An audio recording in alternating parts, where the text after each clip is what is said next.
안녕하세요. 무민명리 강의로 오늘도 159번째 간목에 대해서 공부를 한번 해보도록 하겠습니다.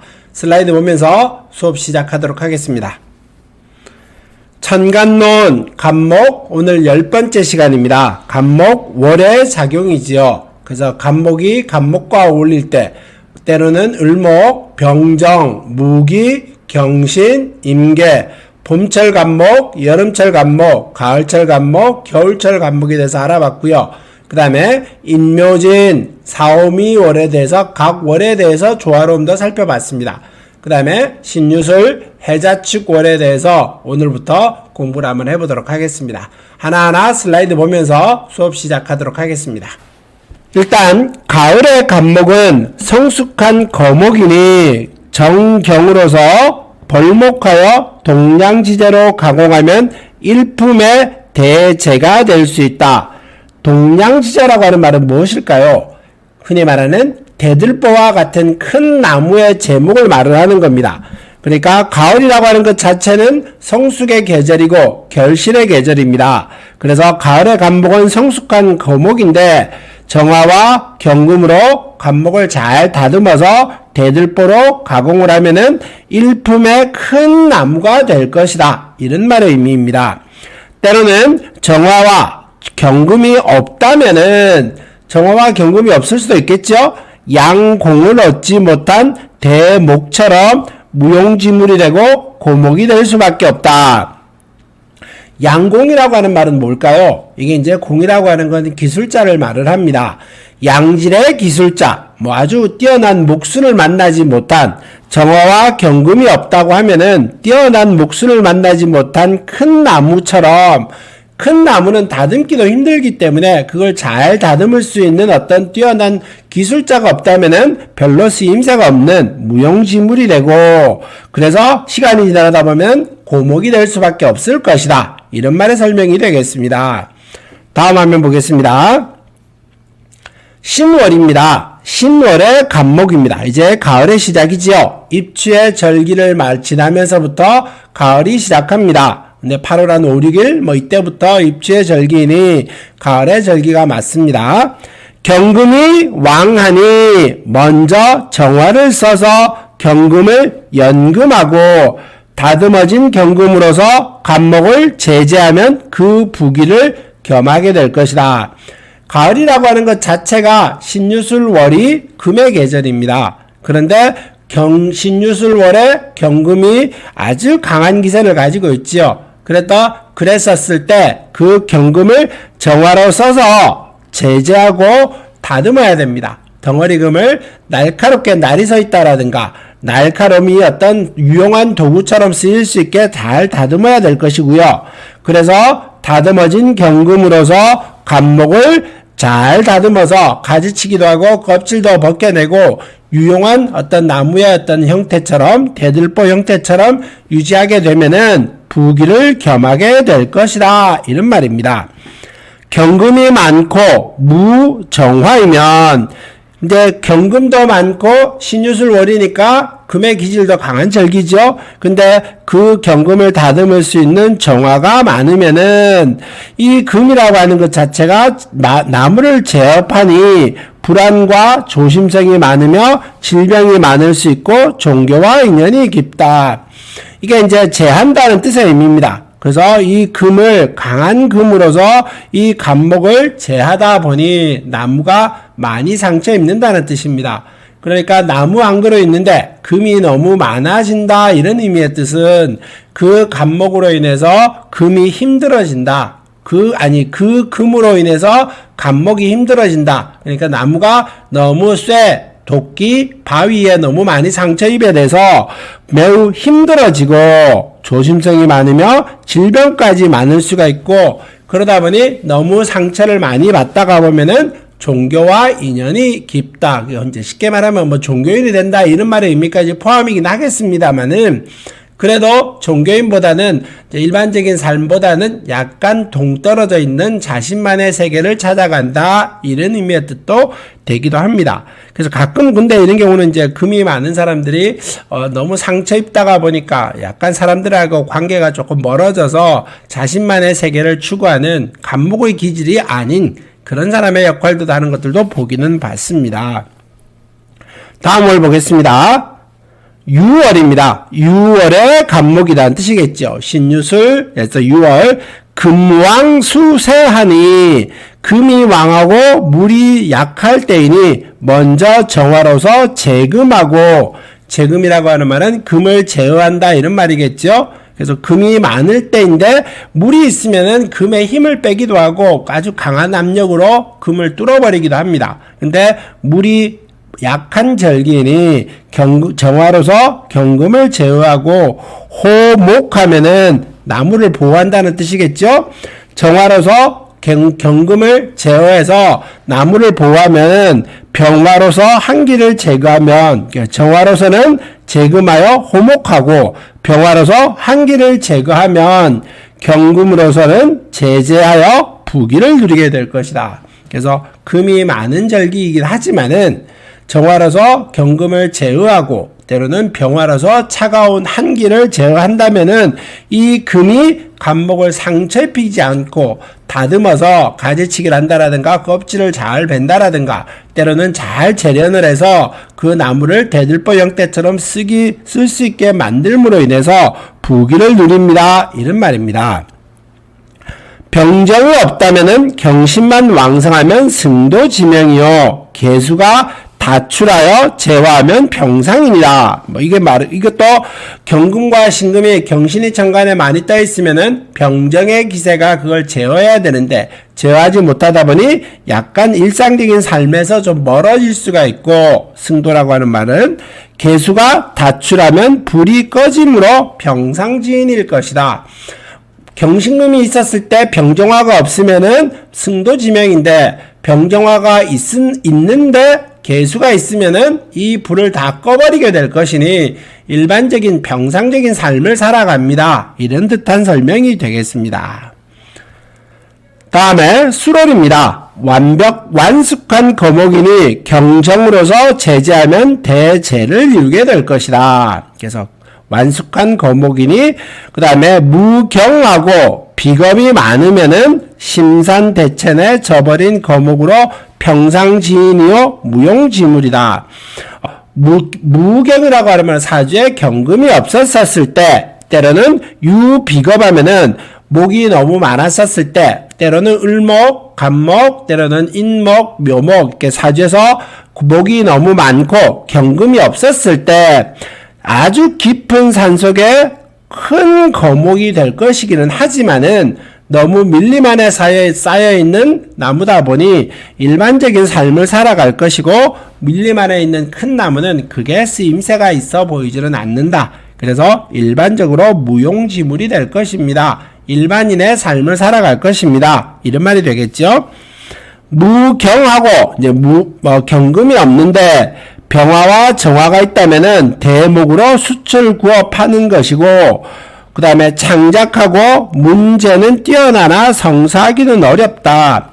경금이 없는데 병화와 정화가 많이 있다라고 하면은 나무를 이제 숯으로 만들기는 합니다. 근데 숯으로 만든다는 의미의 뜻은 원래 간목이 가지고 있는 대들보의 기질을 쓰지 못하게 하는 격이다 보니 내가 어떤 재주라든가 쓰임새라든가 다양함은 있기는 하겠지만은 그 큰 대제목, 대들보처럼 리더의 자질을 가진다라든가 이러기는 어렵다, 이런 말이 되겠죠. 지지에 성화국하면 추목으로 불을 태우는 것이고 무능하고 고독하여 사기 등 하천하게 될 것이다. 병정화가 있었을 때도 재주는 뛰어나지만은 성사하기는 어렵다라고 했었는데, 지지에 화국이 있으면은 가을에 나무에 화국이 있어서 가을 나무는 물기도 많지 않으니 불이 잘 타게 되겠죠. 그래서 불로 태우는 격이니 내가 무능하고 고독하고 사기 등 재주만 뛰어날 뿐이어서 내가 크게 귀하게 되기는 어렵습니다, 이런 말이 되는 겁니다. 그 다음에 겨울을 보지요. 수왕하니, 이제 겨울은 해자축월은 그게 물이 많은 절기고 추운 절기고 차가운 절기입니다. 무토로서 제수하고, 무토로서 그 물의 왕한 물의 기질을 제어해야 되고, 정화와 경금이 병출하면 이제 무토로서 제수한다는 말과 정화와 경금이 같이 나란히 천간에 투출하면은 제재하여 부기를 겸할 수 있을 것이다. 그러니까 해자축월에는 무토의 쓰임새가 아주 중요하고, 그 다음에 정화와 경금이 같이 있다라고 할 때는 아주 부기를 겸할 수 있을 것이다. 이런 말의 설명이겠죠.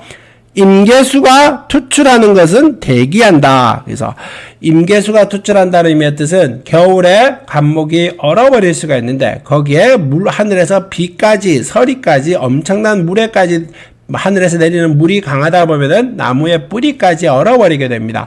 그래서 겨울에 임계수가 투출하는 것은 대기하게 됩니다. 어려움이고 질병이고 힘듦을 말을 한다. 이렇게 얘기할 수 있습니다. 하나하나 보겠습니다. 해월의 간목입니다. 무기토가 투출하여 제수하고 정경이 이제 정화와 경금이 병출하여 대지하면 대성한다. 그래서 물이 많은 해월에 무기토가 있다. 그랬었을 때 정화와 경금이 병출하면은 재물도 얻고 귀함도 얻을 수 있을 것이다. 무토가 없이 기토만 있다면은 소기할 것이다. 이제 무토가 있어야 됩니다. 이제 물의 기질도 많았었을 때는 기토로서는 물을 제어하기는 어렵죠. 그 다음에 무토보다 기토는 간목하고 합하다가 봅니다. 갑기합하게 되면은 이 간목이 자신의 본분을 잊어버리고 기토라고 하는 재를 탐하게 되다가 보니 그 재를 탐하다 보면은 내가 가지고 있는 본분을 제대로 활용하지 못하고 자신의 능력을 뛰어나게 쓰지 못하게 됩니다. 그래서 귀하기는 어렵다. 적당한 속이 평상인보다는 좀 낫겠다. 요런 정도 수준이 되겠죠. 다음에 자월입니다.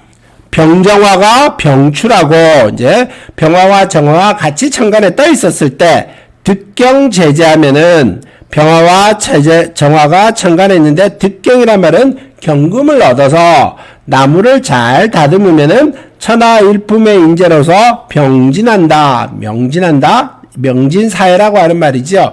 전 세상에 내 사계에 내가 갖고 있는 주변에 내 이름을 떨친다. 이런 말입니다. 그러니까 병정화가 병출해 있는데 경금까지 얻었었을 때는 아주 이름을 떨칠 것이다. 이런 말입니다. 지지에 인사가 있어야만 생기가 가득하고 인사가 없으면 한량하니 소기하다. 지지에 인사가 있어야만 생기가 가득하고 소기할 것이다. 이 인사라고 하는 것 자체는 이 신을 불러오기도 하고요. 때로는 인사라고 하는 것 자체가 한량한 뜨뜻한 따뜻한 기운인데 자월이다 보니 추운 걸 말을 하는 겁니다. 또 개수가 극정화하고 무토하면 잔질이 많다. 이제 정화가 떠 있고 그러면은 경금을 제어하기도 하면서 그 약간의 온기를 제공하는데 개수가 떠 있으면은 정화의 작용을 막습니다. 그래서 무토라고 하면은 토가 없다는 뜻입니다. 정화가 간목을 따뜻하게 해주려고 하는데 개수가 와서 이 불을 꺼버리고 토가 없다는 말은 개수를 제어하지 못한다는 뜻입니다. 그래서 잔질병이 많다 이런 말이 되는 겁니다. 그 다음에 지성수국하고 지지에 수국이 이루어져 있었을 때 임수가 투출하면 객사하고 관이 없다. 임수가 지지에 수국이 완성되어 있는데 임수까지 천간에 투출하고 있습니다. 때로는 해자축이라고 하는 것이 수국 자체가 완성이 안 되는데 해자 정도라든가 해축이라든가 자축이라든가 이런 형태처럼 어느 정도의 기세를 갖고 있는 상황에서 임수까지 투출하게 되면은 객사하고 관이 없다는 말은 여기에서 이런 관을 말하는 건 아니고요. 우리가 이제 죽었었을 때 말하는 사후무각이라고 표현을 합니다.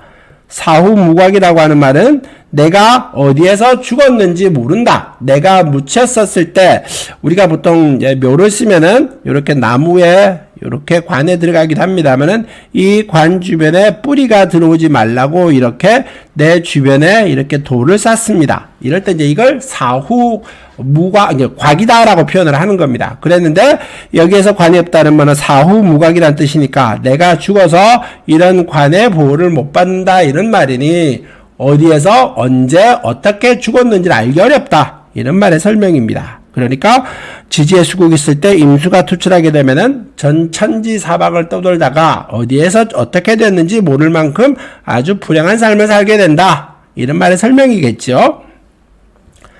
다음에 추월입니다. 한랭이 심하니 생기가 없다. 아주 추운 절기지요. 토의 기질이기는 합니다만은 역할은 오행은 토이기는 합니다만은 역할은 아주 꽁꽁 얼어 있는 얼음 덩어리의 역할을 말을 합니다. 그래서 한랭이 심하니 생기가 없을 것이다. 먼저 경금으로 간목을 쪼개어서 정화로 인화하면 목화 통명하고 이제 간목으로서 겨울의 간목이다 보니 추월의 간목은 더더군다나 물기가 없지요. 그러니까 나무의 경금으로서 도끼로 딱딱 때리면은 간목이 쫙쫙 잘 갈라집니다. 그래서 정화로서 불을 피운다면은 목화 통명하고 화광이 충천하여 만인이 모여들고 만물이 생기를 얻으니 만인지상의 대제목이 될 것이다. 그러니까 제가 맨날 간목 얘기할 때 그런 얘기를 했었죠. 간목은 겨울에 태어나는 것이 좋고 이 추월의 간목이 정화와 경금을 가지고 있다는 의미의 뜻은 이런 설명입니다. 쉽게 말하면은 간목이라고 하는 것을 경금이 도끼질을 했었을 때 그 물기가 없기 때문에 잘 갈라질 것이고 그럼 간목으로 정화가 불을 태움으로 인해서 추운 절기에 불이 확 피다 보니 주변에 사람이 모여들 것이고 그러다 보니 간목을 추정하게 된다. 이런 말입니다. 그래서 만인지상의 대제목이 될 것입니다. 이런 말의 설명을 여기에서 하고 있는 것입니다. 그렇게 된다면 얼마나 좋겠습니까? 축이라고 하는 것 자체가 갑한테는 천을귀인이기도 하고 그 다음에 그 축의 역할이 정제의 역할까지 같이 있다가 보니 사이즈 더 큰 간목에서 경정의 기세까지 추월의 기세까지 자기 간목이 다 먹을 수가 있으니 그 귀함은 크게 될 것이다. 이런 말의 설명입니다. 여기서 하나 살짝 덧붙이자면은 그릇은 크고 뛰어나게 되기는 합니다만은 좀 온도가 덜 맞다라든가 한기가 조금 강하게 작용을 할 때는 건강이 조금 나빠질 수 있으니 그거 하나 정도는 살피십시오 정도의 이제 사주의 구성에서 설명을 그렇게 하기도 합니다. 159회 수업은 여기서 마무리하겠습니다. 다음 시간에 뵙겠습니다. 이제 완연한 겨울이니 건강 조심하시기 바라겠습니다. 감사합니다.